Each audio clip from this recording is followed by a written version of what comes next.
Picture yourself standing on the America's Got Talent stage. The crowd has erupted to its feet, but your gaze is locked on one person, Simon Cowell. His hands aren't moving. He isn't clapping. But he doesn't have to be. Because when Simon Cowell leans back in his chair like something just knocked the air out of him, like he's been blindsided by something extraordinary, you know you've done something most performers only dream of. That was the moment Courtney Hadwin created in 2018. At just 13 years old, she walked onto that stage and left every single person in that room, and eventually the entire world, completely speechless. Her voice was unlike anything they had seen from someone her age. Simon himself was moved. He took her under his wing, his label got behind her, and the road to superstardom seemed like it was already paved and waiting. But that road had a few twists nobody saw coming. The fame dimmed. The lights faded. The support quietly disappeared. So what went wrong? How does a girl with that kind of talent end up off the radar? Today we're pulling back the curtain on the full story. The rise, the fall, and the unexpected path of Courtney Hadwin. Where is she now? Stay with us because this story is far more fascinating than you might expect. Simon Cowell has a reputation that precedes him wherever he goes. He's the man who has never cried, or so he always claimed. He's the industry titan who has built empires out of raw talent, shattered the dreams of thousands without flinching, and sat through countless auditions with the emotional range of a stone wall. But then Courtney Hadwin opened her mouth and sang, and for the first time in a very long time, Simon Cowell came dangerously close to breaking his own rule. Looking at Courtney's story from the outside, it can seem like a clean, linear path. Small-town girl discovers talent, gets on a big show, becomes famous. Simple enough. But the reality is far more layered and complicated than that tidy summary suggests. To truly understand who Courtney is and why her journey unfolded the way it did, we need to go back to the very beginning, long before the AGT cameras ever found her. Courtney Hadwin was born on July 6, 2004. She grew up in Heselden, a quiet, close-knit former mining village tucked near Hartlepool in County Durham, in the northeast of England. It wasn't a place that regularly produced international music stars. It was humble, grounded, and real, and in many ways so was she. She was raised by her parents, Paul and Anne-Marie, in a household that also included her younger siblings, Paul and Melissa. Family was everything. Music, as it tends to do with truly gifted people, found Courtney early. She started singing at home as a small child, not because anyone pushed her to, but because it came as naturally as breathing. As the years went by, she began exploring musical theater and teaching herself songs through covers of artists she admired. But it was watching a young Connie Talbot perform on Britain's Got Talent that truly ignited something inside her. That was the moment she realized singing wasn't just something she enjoyed. It was something she needed to pursue seriously. By her own account, Courtney began singing with real intention and focus somewhere around 9 or 10 years old. Then, at 11, while she was still attending Heselden Primary School and had just enrolled at the academy at Shotton Hall, she stepped up to a lunchtime open mic and performed Say Something by A Great Big World and Christina Aguilera. Someone in the room recorded it.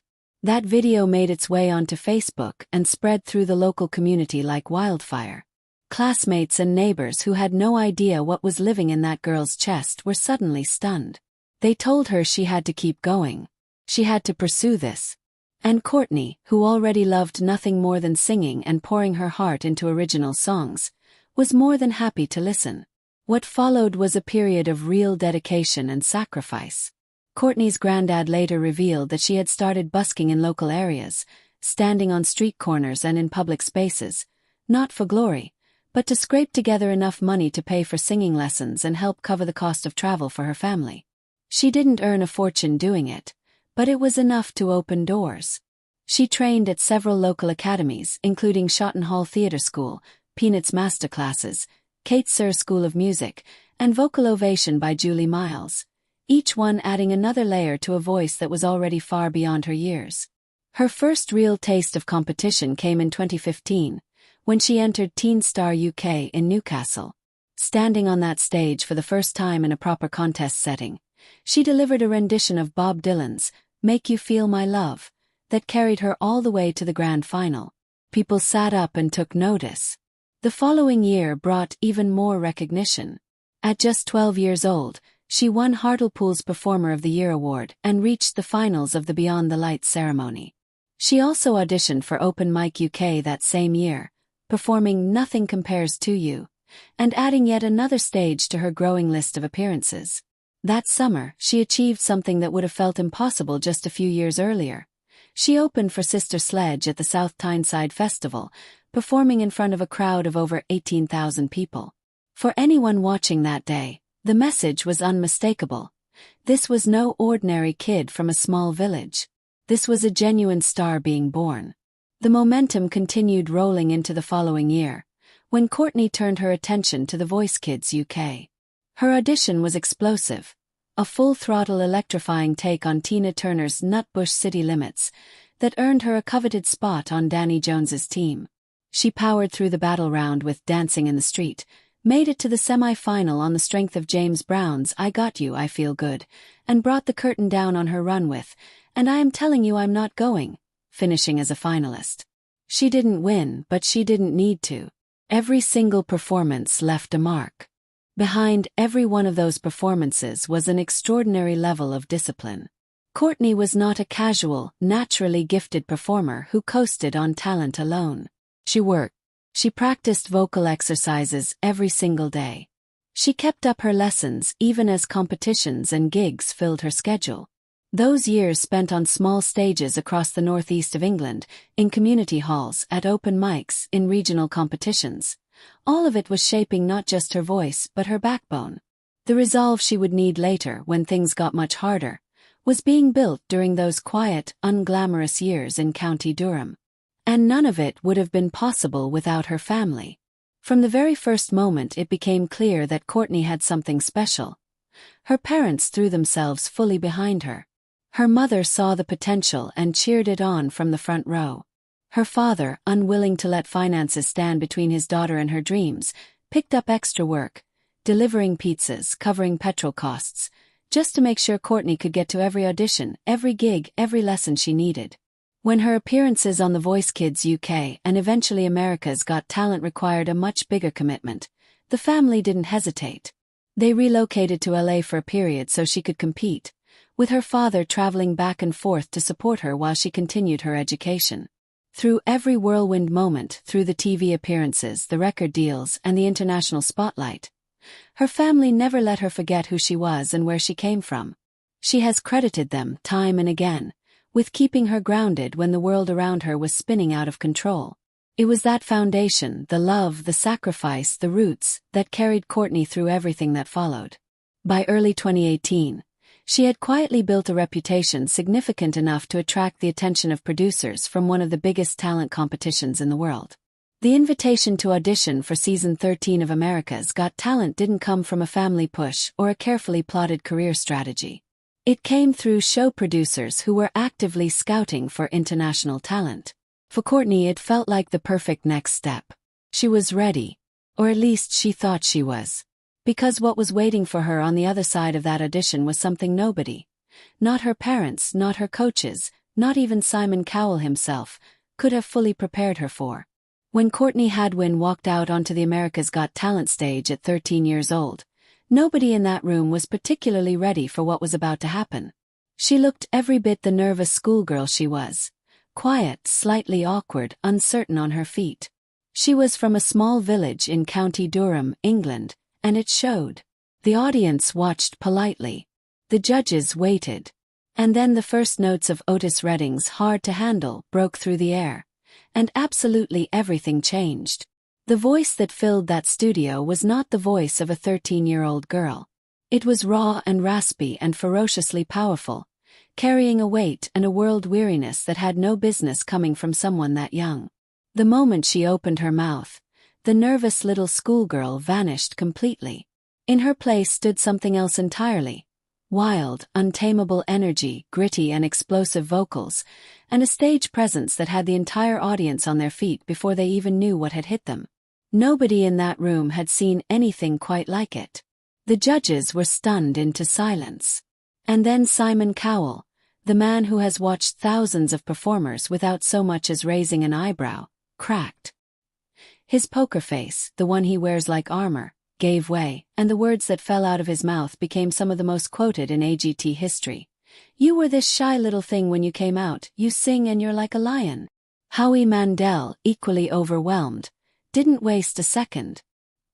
He slammed the golden buzzer, shooting Courtney straight through to the live shows. And as the golden confetti rained down around her, he told anyone who would listen that her voice belonged to an entirely different era, that she reminded him of none other than Janis Joplin, one of the most legendary voices rock and blues music has ever produced. The response from the outside world was immediate and enormous. Her audition clip spread across every platform, every news segment, every social media feed. By the time Tyra Banks was introducing her later in the competition, the video had already racked up over 310 million views. The internet could not stop talking about her.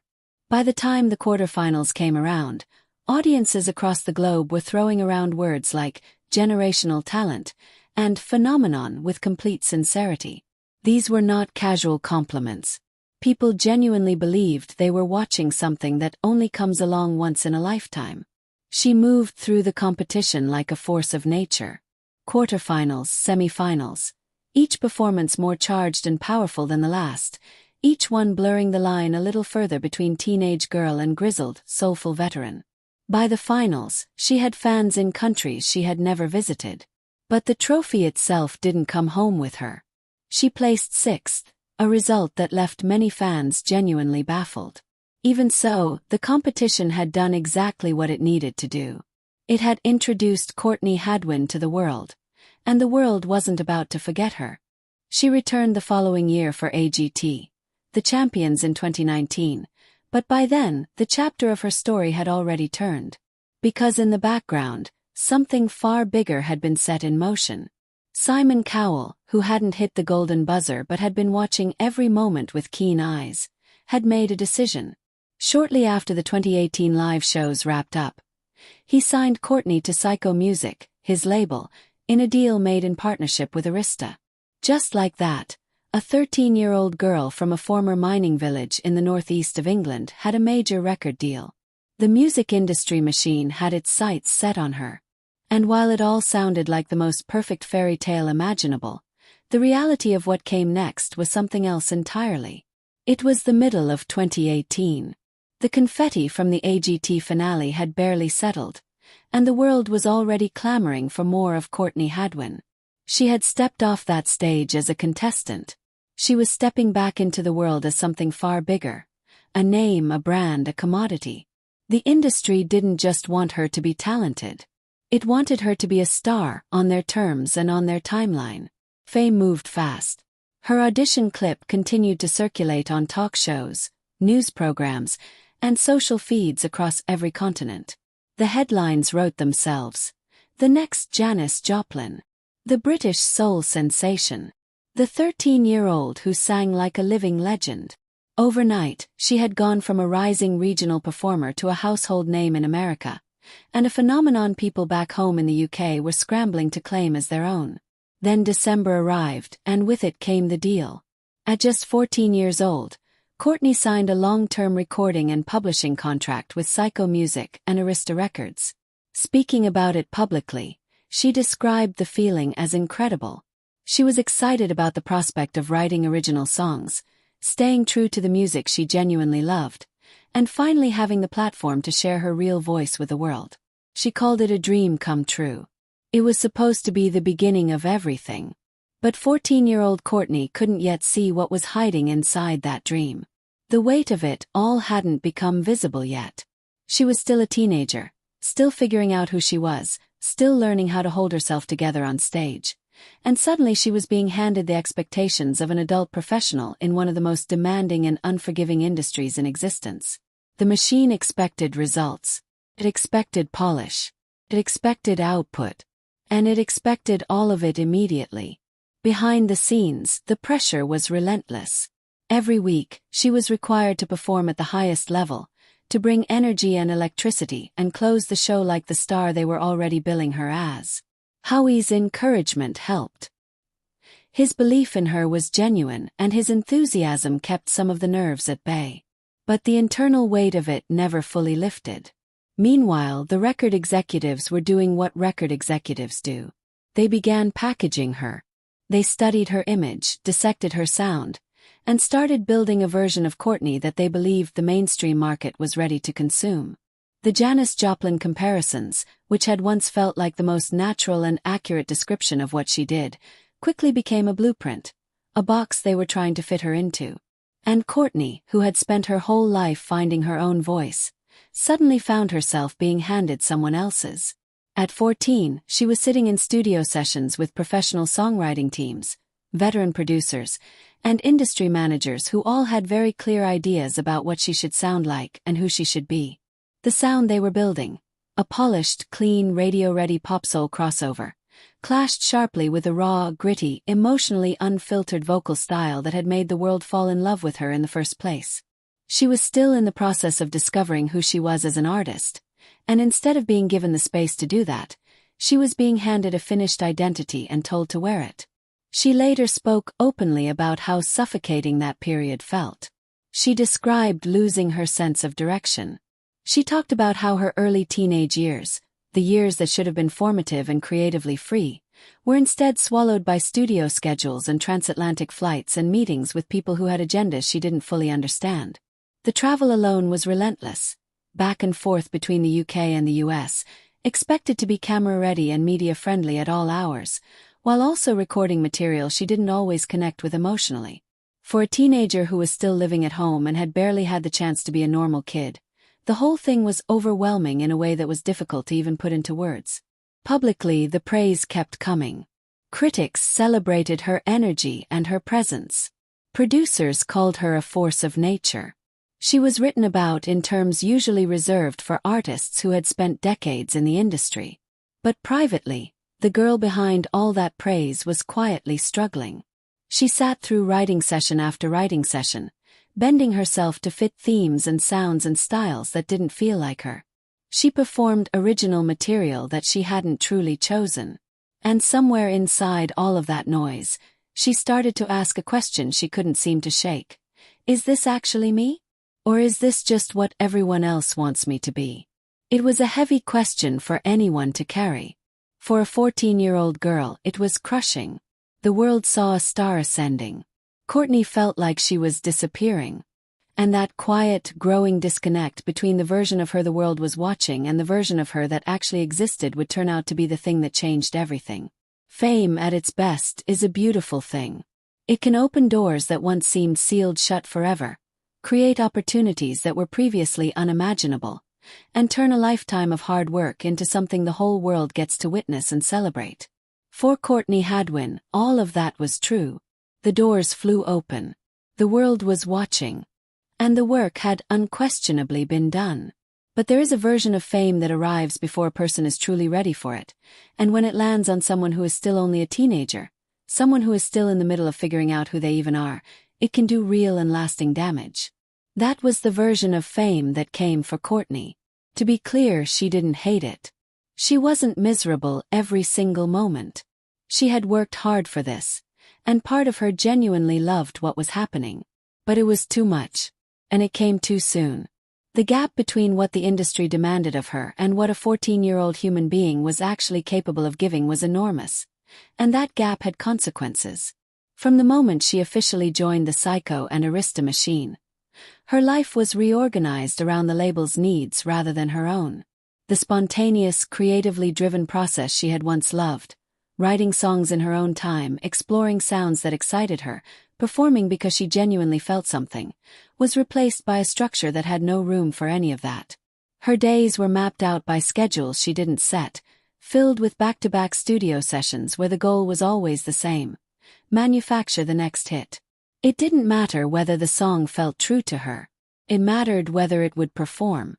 A single day could stretch from morning in the UK, through midday meetings with label executives, to a long transatlantic flight that deposited her in an American recording studio by evening. Those sessions were populated by producers who came armed with beats, hooks, and concepts that Courtney had no hand in creating and often felt no real connection to. She would sit in those rooms and try to make something feel authentic that simply wasn't, because the direction was being handed down from above rather than growing from within. She described the experience later as being constantly told who to be, rather than being given the chance to figure that out for herself. The result was music that looked right on paper but felt hollow in her chest. The sound being constructed around her was polished, carefully designed for radio, and stripped of the very qualities that had made her impossible to ignore in the first place. The rawness, the grit, the barely contained emotional power, all of it was being sanded down and smoothed over in pursuit of something more palatable. And the more that happened, the further away she drifted from the reason she had ever wanted to sing at all. Confidence, which had been hard-won through years of busking and competing and pushing herself, began to erode. Something that had once filled her with joy was slowly becoming something she had to endure. Then came the mental toll. Courtney began describing a kind of exhaustion that went far beyond being physically tired. She was emotionally depleted. She was closing out shows, carrying the weight of entire finales on her shoulders, expected to deliver peak performance again and again while internally she was barely holding together.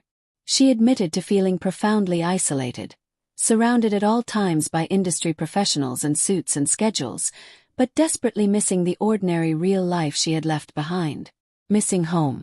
Missing the feeling of being just a person rather than a product.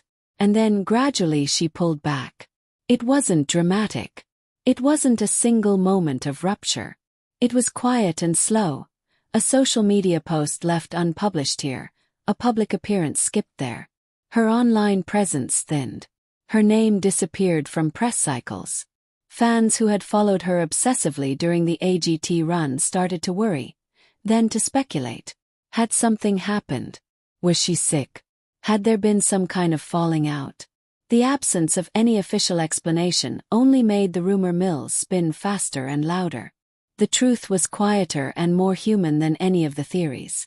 Courtney had simply reached a breaking point, and she had chosen herself over the machine. She stepped back to breathe, to think, to remember who she was underneath all the noise. And while she was gone from public view, she was already beginning to write her way back. Songs were forming, raw, honest, unfiltered ones. Lyrics that didn't pretend everything was fine. Words that told the truth about what it had felt like to be that girl on that stage inside that system. The retreat wasn't an ending. It was the beginning of something far more real. While Courtney quietly stepped back from the spotlight, the entertainment world around her kept moving. The industry doesn't pause for anyone. Simon Cowell was already on to the next season, already scanning the next wave of auditions for the next extraordinary voice. The connection between him and Courtney, the one that had seemed so charged and full of possibility in that moment when the golden buzzer went off and he called her a lion, faded into something much smaller.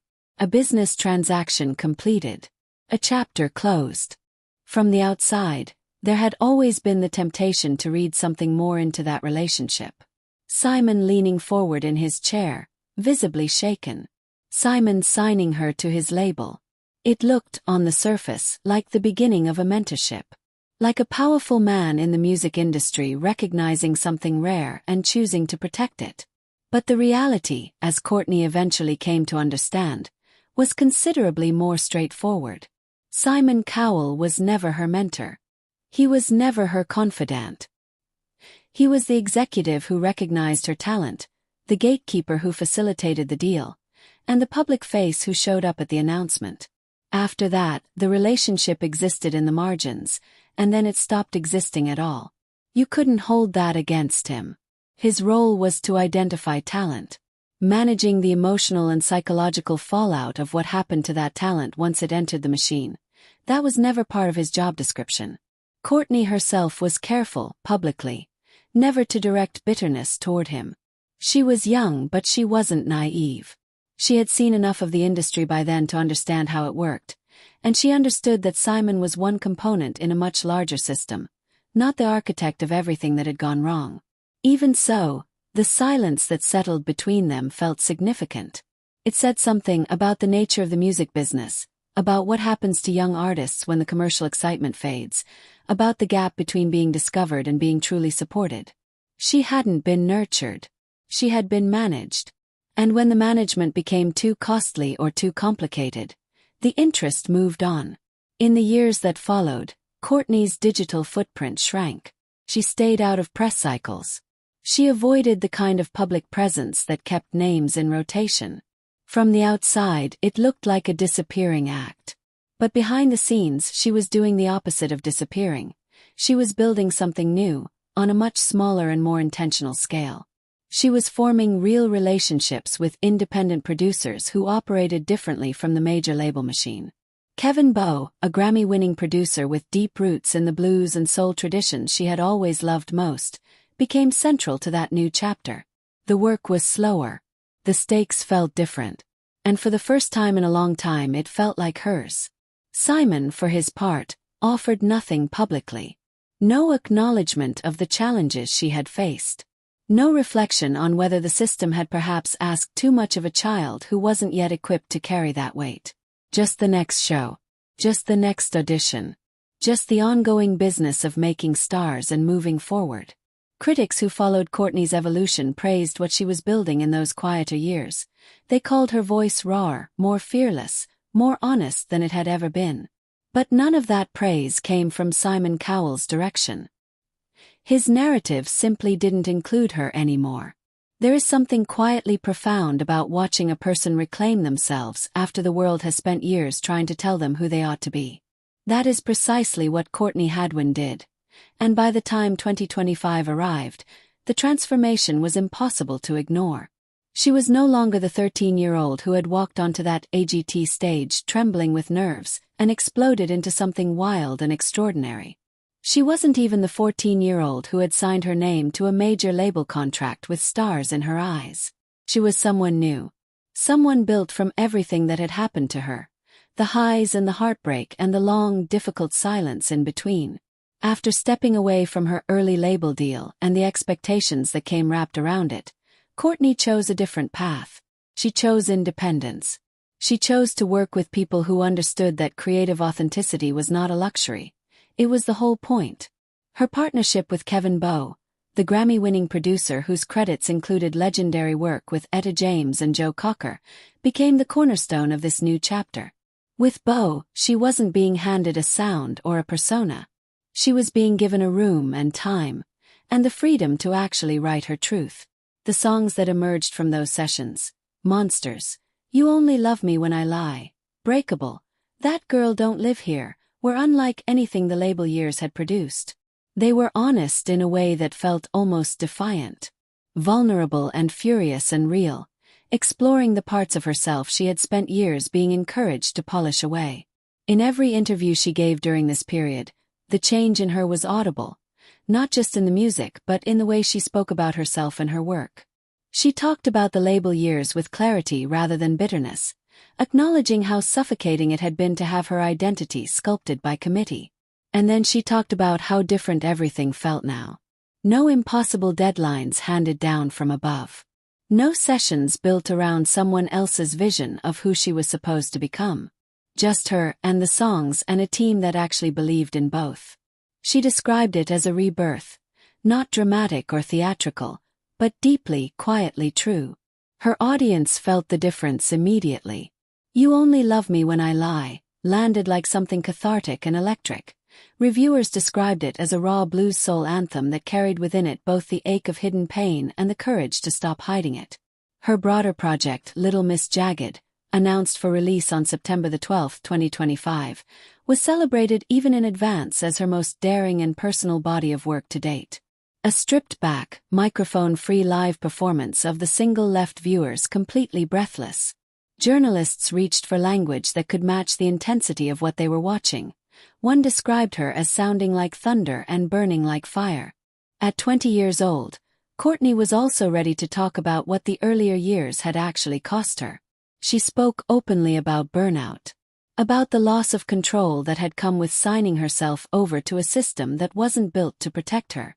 About the pressure of performing emotional material before she had the emotional vocabulary to understand what she was even performing. She talked about identity, about how strange and disorienting it is to have the world construct a version of you and then measure you against it constantly. And she talked about what it felt like to finally, genuinely reclaim herself. She said it felt like reclaiming her strength. And listening to her speak, it was easy to believe that. She returned to the stage under entirely different conditions this time, not performing to satisfy a label's commercial ambitions, but performing because she had something real to say and an audience that was ready to receive it. The scars she had accumulated along the way weren't hidden. They were in the music. They were the music. And then there was Simon. In 2025, a wave of viral clips began circulating, snippets and retrospectives that suggested he had finally, after years of public silence, said something about Courtney's trajectory. The clips depicted him in a way few people had ever seen him. Still and heavy with something that looked like regret. They claimed he had paused in the middle of an interview, unusual for a man who moves through public life with such deliberate control, and said something that cracked through his composed exterior. The words attributed to him were simple, that they had expected too much too soon, and that she was a kid, and that he believed they had failed her. His voice, the accounts claimed, faltered. The unshakable Simon Cowell, undone by a moment of honest reckoning. Whether those accounts are entirely accurate remains unverified. No major journalist or reputable outlet has put those specific words on record. But the story resonated with so many people precisely because it reflected what had always been visible, even if no one in power had ever said so out loud. Courtney was a child. The machine was enormous. And the machine did not slow down for her. If Simon Cowell did sit somewhere quiet in 2025 and allow himself to feel the weight of that truth, then perhaps the most important thing is not whether the words were spoken exactly as reported, but that the truth behind them has never really been in dispute. Courtney rebuilt herself song by song with Kevin Bowe and on her own terms.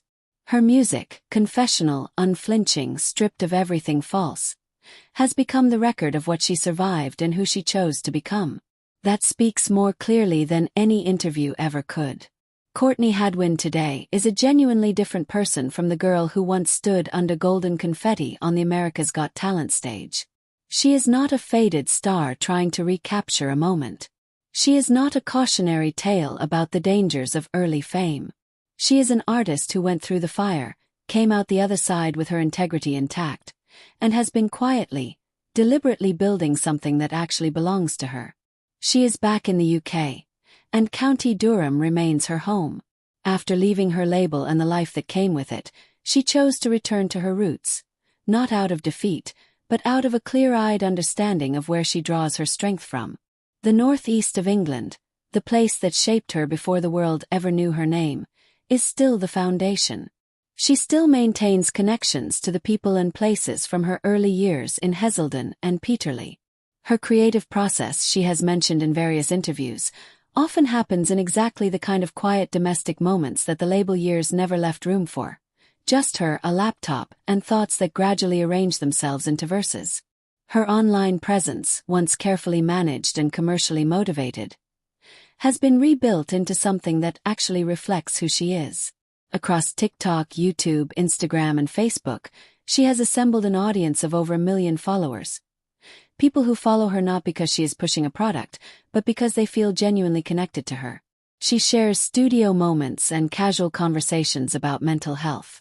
She posts about workout routines and small styling experiments, like the time she tried a straightened, fiery red look that her fans talked about for days. She brings people into her weekend and her ordinary life without filtering out the unglamorous parts. Her followers consistently describe her content as refreshingly honest and disarmingly real, qualities that were present in her voice from the very beginning, and that she is now finally allowed to let live in everything she does.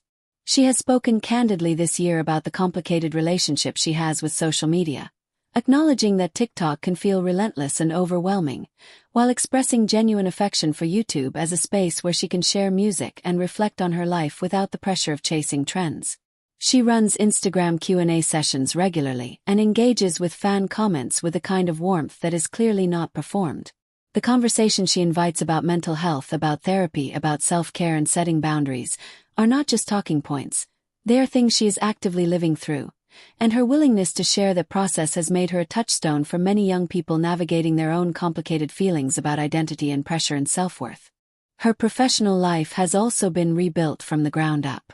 In early 2025, she parted ways with her previous management, Men2S, and signed with Total Artist Management under Oliver Mojita, citing creative differences that had prevented real opportunities from being realized. The new partnership has been productive. Gigs across the UK and Europe have followed, along with plans for US dates. She has played intimate venue shows including Fiddler Elbow in London, and larger tours are in the pipeline. But perhaps the moment that most powerfully signaled her growing standing within the industry came in April 2024, when Clive Davis, one of the most storied and respected figures in the history of recorded music, personally selected her to open a gala at Carnegie Hall. She performed a tribute to Janis Joplin, the artist she had been compared to since she was 13 years old, in front of an audience of industry legends. The room responded. The coverage that followed was celebratory and sincere. It was the kind of moment that tells you a career is not just surviving, it is arriving. The album she has been building with Kevin Bowe is slated for release in September, and from everything she has shared, it is shaping up to be as wide-ranging and emotionally honest as everything she has been building toward. The snippets she has released hint at rock, soul, and punk all living together in the same body of work, not as a calculated genre experiment, but as a natural expression of an artist who refuses to be reduced to a single sound. She has joked that every track feels like its own mood ring, which is perhaps the most Courtney way of putting it. Her supporters love her for exactly this kind of self-awareness. When she posts a photo of her cluttered studio bookshelf, or a note saying she has just finished writing the day's lyrics, the response is immediate and warm. People are rooting for her, not for the viral moment but for her. What Courtney has built, in the end, is something more durable than fame. She has built trust. She has built authenticity. She has built a reputation as someone who shows the work and tells the truth, even when the truth is messy. In 2025, she is not chasing applause. She is not engineering moments or calculating her next move for maximum impact. She is living simply, creating carefully, and sharing the process along the way, cracks and all. And in doing so, she is building not just a music career, but something rarer, a life that genuinely belongs to her.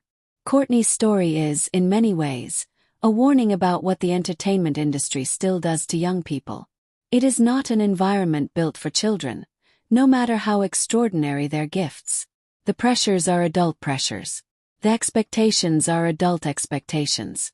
And when they fall on someone who is still too young to drive, the results can be damaging in ways that take years to fully understand. But Courtney's story is also something else. It is proof that the damage doesn't have to be permanent.